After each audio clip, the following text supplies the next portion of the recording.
നമസ്കാരം. രാജ്യത്തെ നിരത്തുകളിൽ നിന്നും പരമ്പരാഗത ഇന്ധന വാഹനങ്ങളെ ഒഴിവാക്കുന്ന കാര്യത്തിൽ നിലപാട് വ്യക്തമാക്കി കേന്ദ്ര റോഡ് ഗതാഗത മന്ത്രി നിതിൻ ഗഡ്കരി. ഇത് ബുദ്ധിമുട്ടാണ്, പക്ഷെ അസാധ്യമല്ല. ഇതാണ് എൻ്റെ കാഴ്ചപ്പാട്. ഗഡ്കരി PTIക്ക് നൽകിയ അഭിമുഖത്തിൽ പറഞ്ഞത് ഇങ്ങനെയായിരുന്നു.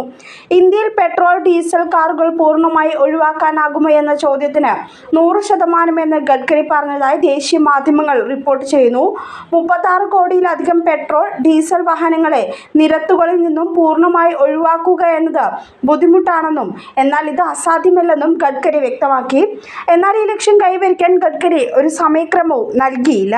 ഇന്ത്യ 16 ലക്ഷം കോടി രൂപയാണ് ഇന്ധന ഇറക്കുമതിക്കായി ചെലവഴിക്കുന്നതെന്നും അദ്ദേഹം പറഞ്ഞു.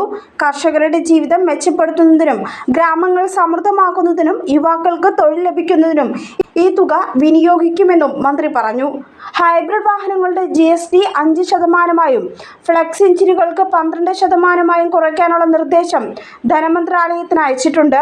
ജൈവ ഇന്ധനങ്ങളുടെ ഉപയോഗം പ്രോത്സാഹിപ്പിക്കുന്നതിലൂടെ രാജ്യത്ത് ഇന്ധന ഇറക്കുമതി അവസാനിപ്പിക്കാൻ കഴിയുമെന്ന് ഉറച്ചു വിശ്വസിക്കുന്നതായും മന്ത്രി പറഞ്ഞു.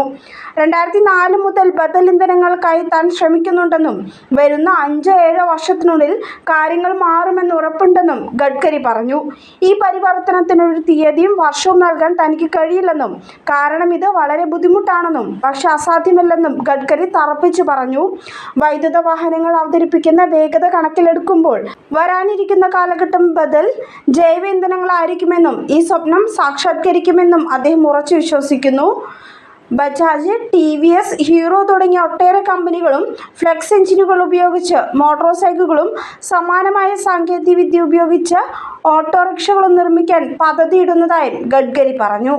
രാജ്യത്ത് ഒരു വിപ്ലവം നടക്കുകയാണെന്നും ഇന്ധന ഇറക്കുമതി അവസാനിക്കുകയും ഈ രാജ്യം സ്വയം പര്യാപ്തമായ ആത്മനിർഭർ ഭാരത് ആകുകയും ചെയ്യുമെന്നും താൻ ഇതിൽ ശക്തമായി വിശ്വസിക്കുന്നുവെന്നും നിതിൻ ഗഡ്കരി പറഞ്ഞു.